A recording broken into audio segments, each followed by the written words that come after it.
സുബ്ഹാനഹു ഈ ലോകത്തെ സംവിധാനിച്ചിട്ടുള്ളത് രണ്ട് നിലക്കാണ്. ഇവിടെ എല്ലാവരും സമ്പന്നരും അല്ലെങ്കിൽ എല്ലാവരും ദരിദ്രരൊന്നുമല്ല. ഇവിടെ റബ്ബ് ചില ഏറ്റക്കുറച്ചിലുകൾ അള്ളാഹു ഇവിടെ ഈ ലോകത്ത് ഏർപ്പെടുത്തിയിട്ടുണ്ട്. അതിന് അവന് ചില ഹിക്മത്തുകളൊക്കെയുണ്ട്. അതുകൊണ്ട് തന്നെ ചില ആളുകളെ അള്ളാഹു പരീക്ഷിക്കുന്നത് ദാരിദ്ര്യം കൊടുത്തുകൊണ്ട് പരീക്ഷിക്കും.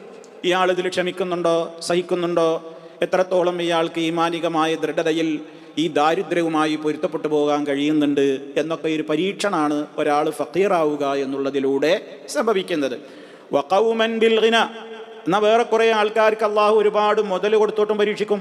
ഇവൻ ഇതുകൊണ്ട് നെഗളിപ്പ് കാണിക്കുന്നുണ്ടോ, കിബറനാവുന്നുണ്ടോ, അഹന്ത നടിക്കുന്നുണ്ടോ, അതുപോലെ തന്നെ പാവങ്ങളുടെ അവകാശത്തെ അവൻ കൊടുത്തുവേട്ടാതെ പിടിച്ചു വെച്ച് ലുബ്ധത കാണിക്കുന്നുണ്ടോ.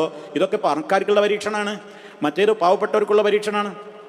അങ്ങനെ പരീക്ഷണം ഏർപ്പെടുത്തിയ അള്ളാഹു വഅമറൽ ഫുഖറാ ബിസ്സബ്രി, പാവങ്ങളോടവൻ സഹിക്കാനും കൽപ്പിച്ചിട്ടുണ്ട്.